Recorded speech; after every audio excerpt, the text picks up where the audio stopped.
Grow My Cleaning Company teaches owners of cleaning companies just like you how to grow your company, make more money, and finally take charge of your financial future and your life. This podcast is about automating and creating systems that give you time and money freedom so you can grow like crazy without losing control. Since this is totally free, if you're getting tons of value, want to support us and make sure that you get more of the good stuff, subscribe, rate, and review to this podcast today. Now, on to the show. Hey, Cleaning Nation. Good to see you. Got my buddy Spencer Ward here. He is, he's been part of Cleaning Nation for, it feels like 2 or 3 years. I think you were at our first live event, which is pretty sexy, which had to be a couple years ago. That said, for those of you that are coming to our event, growmycleaningcompany.com/event, Spencer will be there. I will be there. You will clearly fall in love with Spencer and want to squeeze his brain for all the good stuff. So you have to come to the event to do that. So Spencer, before we jump in, tell us who you are, what you do, why we should care. I'm Spencer Ward. I'm from Pocatello, Idaho. Just a thriving city over here. About 80,000 people. I own Nucleane commercial cleaning. Been in the commercial market for now, this month, actually 7 years. So you were young when you started. I've seen he always, and don't be fooled, by the way, if you look him online, he's got pictures of him. They're all from him as a kid. He's all young and good looking, but that's all. That's done. Yeah, when I was actually athletic and in shape, and And you have 4 kids, right? 4 kids. How old's the oldest? 8, and I have a 6-year-old, and those 2 are boys, and then I have a 3-year-old girl and a 9-month-old girl at this recording. So the cool thing is 3 of your kids are younger than your business. Yep. One of your one of your children grew up only knowing Nucleane. He was kind of an infant when you all started. He was the reason we started it, Graduated college and couldn't find anything job-wise, so I had to get creative. And I believe Spencer's one of our LDS friends, so I'm guessing when he had the one, he's like, well, I'm not stopping here, so I better start earning some money now because I know I got more kids on the way. I'm done, though, now, all right? Okay. Physically, officially done, if you get my drift? Yeah. Or, okay, so now just committed to being done. Drift. Okay, so it's legit now. It's a miracle. If the 5th one would be a literal miracle from God, and we'll take those. But yeah, it would. Or we're gonna look at Callie, one of the two. Exactly. I'd be looking at it real hard at that point. So maybe not a miracle from God, maybe a very serious conversation with your lovely bride, who is so sweet, by the way. Poor Callie. Yeah. Okay, so love that your kids grew up. Just because so many of Cleaning Nation we talk to it's all about legacy, right? They're just all about what they want to leave for their kids. And I know that's important to you guys. And you started from scratch, right? You didn't buy this thing. Yep. Cool. And then give us an idea of where you're at now, with employee count or however you want to measure it, but where have you grown to? Well, when I first got on with you, I was probably 20 something, probably low 20s, upper teens in employee size. And now I've just doubled the size of my company since I've been with you. Now we're closing on close to 40 employees, and we're also throughout 4 different cities, but they're only 45 minutes apart. But yeah, but that's still 4 different teams or 3 different teams. Yeah, exactly. All right, so I love that. I'm trying to think. There's so much stuff Spencer's got that's good. Oh, one of the things I want to make sure we point out. Spencer's one of our Millionaire Mastermind guys. Trying to think, but I don't know how big Manitoba is, but I believe most of the Millionaire Mastermind guys and gals are not in big cities. So those of you out there that are like, well, the guys in LA and blah, blah, blah, they have an advantage. And there's certainly some advantages and disadvantages to big city. But Pocatello, like I said, 80,000 people. It's not a tiny town, but it's by no means, Phoenix. We got 5 million in the greater Phoenix area. So you could be very successful, and it's not like you're capped. It's not like I doubled and now I'm kind of stuck. No reason you can't double again and probably again. Exactly. Yeah. Every year we've grown with the guidance of your modules and the Millionaire group that we've been in. But I was actually one of your original one-on-ones. You're not supposed to tell anyone that, because now people are going to email me, hey, how do I get? I do not do one-on-ones. The Millionaire Masterminds. But yeah, Spencer was a one-on-one that got grandfathered into the. So you were actually an inaugural Millionaire Mastermind member, because I think I only invited my one-on-ones at first. Yeah. So, all right. First of all, I love that in 8 years you've gone from 0 to 40, 50 employees, from zero customers in 0 cities to dozens of customers in 4 cities. Yep. Let's start with your biggest challenge. What was the biggest thing that you were stuck and were frustrated and couldn't get past? And then we'll kind of maybe share how you got past it and give some value. The biggest thing that I first was just stuck with, and I look back now, I'm like, wow, like it's not even a thing anymore. It was just the employee hiring, especially over 4 different cities. It was becoming a nightmare, and I had no idea about any kind of hiring funnel, how that worked. And once I started getting on board with you, um, going through those modules, I was just like, holy cow, like, where's this been all my life? So when we started, and you say you have no systems for hiring, you had a system. It wasn't working. It made you miserable. So walk through that system, because I guarantee you, people on the chat, and feel free to jump into the conversation if you're with us live, they're going to go, "Oh, that sounds awful familiar." So what did your process look like that wasn't working?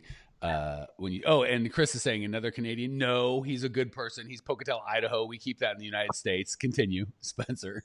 No, yeah, my system looked like when there was someone that needed hired, and we had a gap in our employment. Okay, that's when we go out and find someone. There was no preemptive, hey, let's put something in place to avoid a storm. We'd always wait for the storm to hit us, and then we're like, okay, yeah, let's just. I learned the analogy of the cow and the buffalo just recently. That's a big thing right now. Handle the storm like a buffalo, not a cow, because when the storm hits, cows run with the storm and they endure the storm a lot longer, where buffaloes stay in one place until the storm hits them, and then they run against the storm and it hits them a lot less, and they're able to get out of it quicker. So I was handling all these storms like a cow. No fat jokes, Mike. So. Well, you left me with two options: a cow and a buffalo. What do you expect me to do with that, Spencer? Come on. But I feel like now, like I'm just like, the storms are always going to be there. There's always going to be employees that quit 3 to 4 at a time. But you can be that buffalo that has things in place that you have. You have 3 or 4, 5, 6 in a bullpen. And you're keeping them warm until they're ready, until you actually need someone, until you grow, or until people quit. So that's been the big thing. And I look back, I'm like, wow, that was crazy that was something that ate up so much of my time. And now it's not even a thing I think about anymore. It's automatic. Yeah. So before, I'm guessing, when not only did you not have a system and process in place, so when you lost, and so funny, a lot of cleaning nations, like, they quit, 3 people quit at once. How was I supposed to see that coming? And I'm like, well, when's the last time 3 people quit at once? They're like, well, last time 3 people quit. What about before that? Well, just 2 that time. So we know they quit in bunches. We just don't plan for it. So not only were you unplanned, but what did the process look like when you went to get it? Was it painful, painless? Did you, like, how much time and effort would it take to get one good employee? Or, walk us through that. Oh yeah. Well, the thing is, we'd set up individual. We didn't have the group interview idea.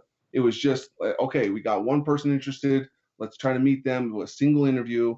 And then half the time they don't show up, and you're just like, oh my heck, I've got to have someone there, start cleaning, and that's how it'd be. And it would never, like, we try to do back-to-back interviews, but it was just, we'd be lucky to get 1 or 2. Yeah. To So you come. might go through 50 applications with a plan to call 30, but after 14, you get flat out exhausted, and then you schedule 5 appointments, which takes up a day or 2 of your time. 2 or 3 show up, 1 or 2, right as soon as they walk in, you're like, not a fit. And then you're like, yeah, then you got 1 or 2 applicants that might be good. And even if they're not good, you're like, but you'll start today, huh? And then you're kind of getting that, like, universe. Yeah. You're in a warm body syndrome universe at that point. You're just taking any warm body. You've got a pulse. All right, let's get you cleaning. Instead of like, wow, let's, I guess we can get to that. The better improved version here in a minute. But yeah, that's and how that's it just was. like you're talking about. That's the cow strategy, right? Like, I Yeah. need someone, it's late, so now I'm going to hire the wrong guy or gal, which, guess what? He's going to quit and probably take others with him. So it's this downward spiral that just gets worse and worse and worse. And I've seen people sadly vacillate from, I'm a cleaner and I hate it and I get what that's not it to hiring, and they're even successful, but they have a string of, I don't say bad luck, but circumstances where they have a couple bunches of people leave, and then they hire too quickly because they're the cow, right? They waited for the problem and then they kind of run with the problem. And then they hire another batch or two of bad people and it just kills them. And they either quit the business altogether or go back to cleaning. And they'll say stuff like, I tried hiring, it doesn't work. They're all lazy. They're all whatever. And again, it breaks my heart because half me wants to be like, no, it doesn't have to be that way. But their experience truly was, no one wants to work. I can't hire. So really it was the systems and processes, but Yeah. for whatever reason, they're unable to see that and they blame other humans, right? It was the employees, but really, was it, right? You know, you see like, oh, all the good guys are taken. Well, who'd they get taken by, right? Like there were not good guys that were girls, right? So talk us a little bit about what your life looks like now, so maybe other guys and gals can kind of jump on that train. Well, yeah, just like you just said, like all the good guys are taken. You didn't have a system. You don't have a system set up to find the good guys. You're just cattle calling everyone in. You know, like, hey, I'm hiring, and I'm desperate. I'm desperate. I'll take anyone. You know, and people out there going, I don't say I'm desperate. I know you don't. They can smell it on you. I promise. Go ahead. And then you go from a victim mentality to like, oh, please stay with me. Please stay with me. Don't quit on me tonight. Please, I need you. To, you know what? Get out. You know, you're not a core values match. Just get out.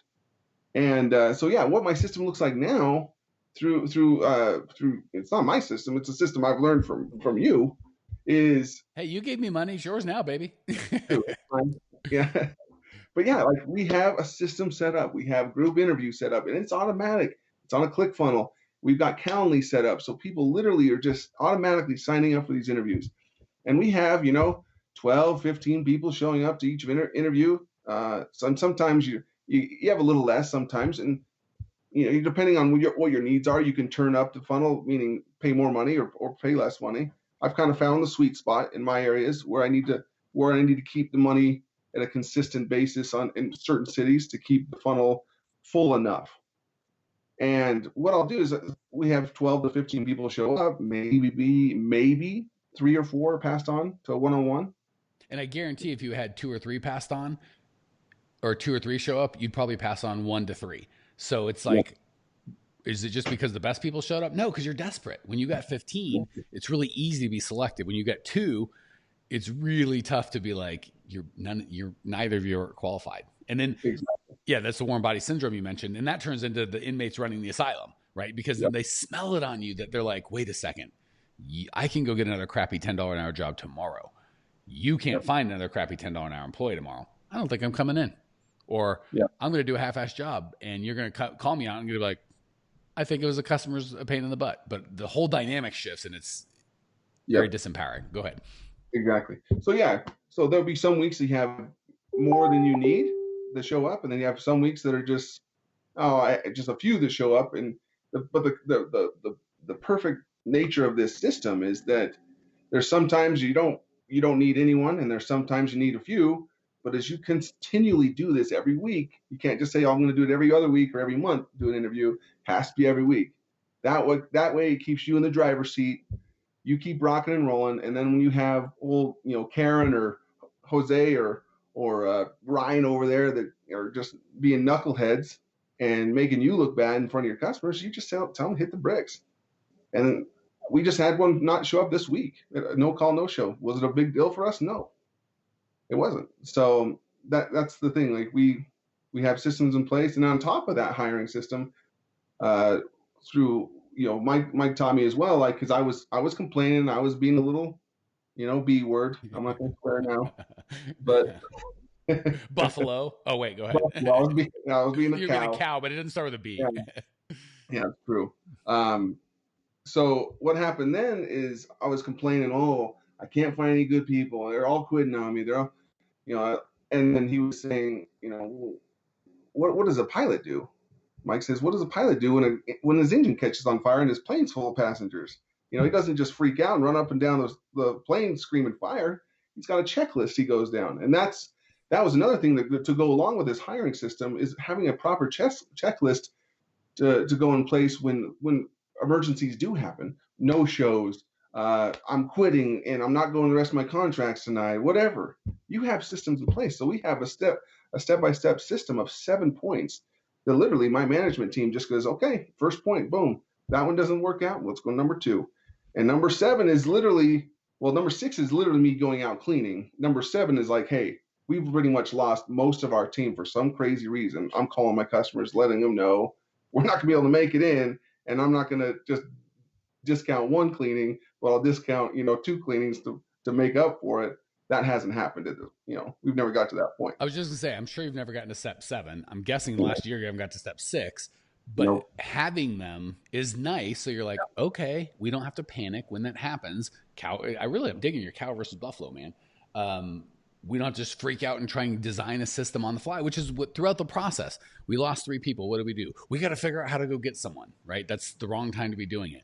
We're in an interview and we don't have enough people. How do we deal with, I've got 2 bad options, no good employees or no good options, and I desperately need someone. How do I deal with that?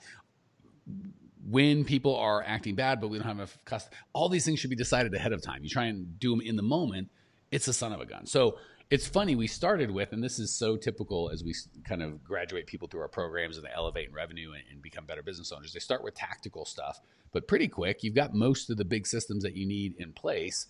Like Spencer's life went from, I wouldn't say chaotic, but and even, all right, hold on. You can share as much as, I was going to go into mindset, but we have to do one more thing because I forgot about this for you specifically. Profitability. Well, no, it's not going to be the, offline, if anyone wants to hear about why I yell at people not to do one-time jobs, get with Spencer. He will yell and scream at you, and you'll never do an online job or a one-time job again, even if it's a quick $50,000. So I'll leave that for a different topic. But profitability, tell us about that, because I still remember at the event going, this guy's got a decent-sized business. He seems really bright, but you weren't making the profit that you could have. And I know you've made huge strides. Even this year, we're recording this early March of the year. Yeah. Anyway, you tell the story because that's huge. No, that's fine. I went, when I first started, I think it was just the initial call with you, just to see if this was a thing for me to be a part of. And I was that typical guy. Well, yeah, my company's doing good. Everything's good. I think I'm making good money. And then I started really researching it and looking into it a little bit closer. I'm like, oh my gosh, I'm not making the money I thought I was making. And it became stressful. And you're doing all this work for not enough money because I didn't quite know all my numbers. And that's the biggest advice I give to everyone that's starting in any business, really. Know your freaking numbers. Any person can go out there, start a new business, say, hey, who's that cleaning company you have in here? Okay, yeah, we'll do it for half. Great. Have fun being in business for 5 months because you're going to be out of business quickly. We just had a company in our town, opened up in last fall, went to all my customers saying, we'll do it for half cost. We'll do it, whatever they're doing it for. And now they're all those customers who they didn't turn any of my customers because I said, if you turn them, great. It means I'm not doing my job correctly. And didn't turn any of my customers. But now we get a call back from other customers saying, hey, they're out of business. You do our work. Need help. So know your freaking numbers, guys. Like, it saves you so much heartache because it's stressful. Even at the beginning of this year, like, my numbers were at least I knew I was bidding things right. I just had a few things out of whack. Had some cobwebs in the attic we had to wipe away. Yeah. Had some contracts that were older. Didn't bid them the correct way, and my COGS were what was it, 60s, high 60s, even low 70s. Were they that bad? Holy heck! Yeah, so we kicked them to the curb. We kicked them to the curb by raising their price on them, and if they wanted to stay, great. Either way, my COGS were going to fall, and now we're on track to be in the 20s, 20% net, like Mike teaches. And now we're just trying to work on getting my overhead a little bit tightened up, and as I grow with good contracts and with good margins, we'll also help our overhead as well that way. So a couple quick things on that, and then I'm going to let Spencer end with mindset so we don't go way over on time. The first thing I want to say is, so you guys don't just think, oh, that's easy. I would have caught that. Let me tell you something Spencer didn't say, but was a reality. He was growing very quickly. So it's not like everything was stable and he just didn't see this obvious lack of profit. Everything was not stable. He was doing a very good job of growing top line growth. So he's learning how to get customers and how to get employees, and how to systematize stuff, and going from Spencer working all the time to not make much money to, man, I don't have to work all that much. Like, and when I am working, I'm not working in it, I'm working on it. So all this stuff was happening, which is all really positive. So, and I'm sharing with this just so everyone thinks, how could he miss this? Like, well, there's a lot going on. And also, so you guys start going, wait a sec, that sounds like me. Maybe I need to check my numbers. Maybe it's not as clear as it is. No. And so you got to be careful. When everything's flat, it's kind of easy to see the numbers if you're making money or not. But when you're growing, and especially when he was growing two ways, internally in terms of creating the systems and processes, which unlocked the key for the top line growth. So he was growing externally in terms of getting more customers, more employees, and internally in terms of being able to onboard them. And the profit fell through the cracks. The reason I bring that up is that's a lot of you guys are in that scenario, and I don't want you to miss it and go, oh yeah, I see where Spencer, he's dumb. I would never do that. But you're doing it right now. I want to make sure we got that. And the second piece is, and you can give me your thoughts on this, Spencer, it is no harder. People think it's going to be hard or scary or whatever. It is actually harder to grow with no profit because you're trying to pour 5 gallons of money out of a 4-gallon bucket, and there's just never enough. It's just not enough. But once you've got all the resources for profit and for overhead, you can do it. Thoughts on any of that before we move on to mindset? And then we got to kill it. I agree with that. And I want to tell them too, as you're growing, because we, like you said, we were growing significantly. We were picking up, car dealerships, a couple dealerships every month, and other small offices at the same. We were just growing crazy that year. And what you have to watch out for sometimes is your suppliers, because they're going to say, hey, you need this toy, you need this machine. And I was buying stuff because I'm like, all right, I got to serve my customers the best way I know how. But you got to remember, if you're going to buy something, you got to find some way that there's going to have a return on that investment.